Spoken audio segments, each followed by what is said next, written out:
اعوذ باللہ من الشیطان الرجیم بسم اللہ الرحمن الرحیم رب اشرح لی صدری ویسر لی امری واحلل عقدۃ من لسانی یفقہوا قولی رب زدنی علما۔ سورہ آل عمران کی آیت نمبر 37۔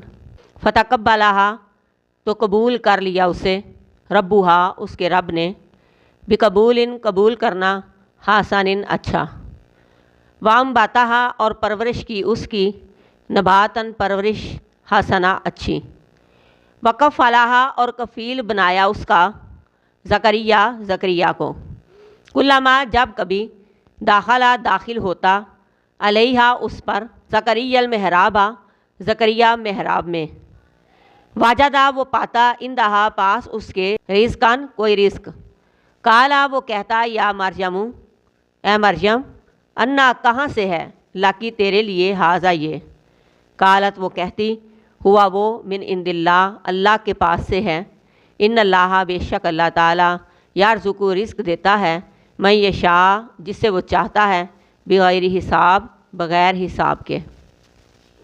اللہ تبارک و تعالیٰ نے اس کی خدمت کو بڑی ہی عمدگی سے قبول کیا۔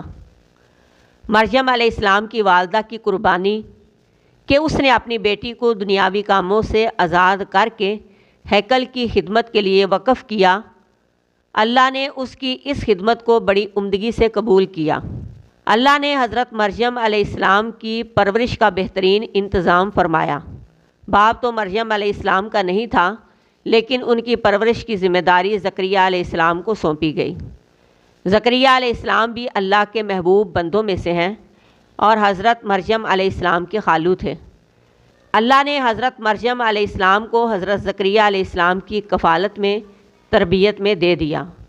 جب بھی حضرت زکریا علیہ السلام محراب میں، یعنی اس کمرے میں جہاں مریم علیہ السلام اکیلے بیٹھ کے عبادت کرتی جاتے، تو وہاں زکریا علیہ السلام کچھ رزق کی چیزیں پاتے، تب دیکھ کر کہتے، مریم تیرے پاس یہ کہاں سے آتا ہے؟ انہوں نے اس لیے کہا کیونکہ ان کے علاوہ تو کوئی پھر ادھر نہیں جاتا تھا، اور کھلانے پلانے کی ذمہ داری بھی ان کی ہی تھی، تو دیکھ کر سوال کر لیا، تیرے پاس یہ کدھر سے آتا ہے؟ مریم علیہ السلام کہنے لگی، یہ اللہ کی طرف سے آتا ہے، اس لیے کہ اللہ جس سے چاہتا ہے بغیر حساب کے رزق دینے پر قادر ہے۔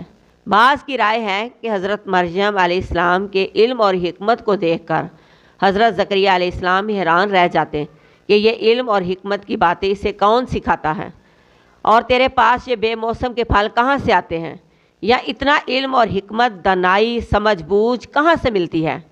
حضرت مریم علیہ السلام کہتی کہ یہ اللہ کی دین ہے، اللہ کی طرف سے ہے۔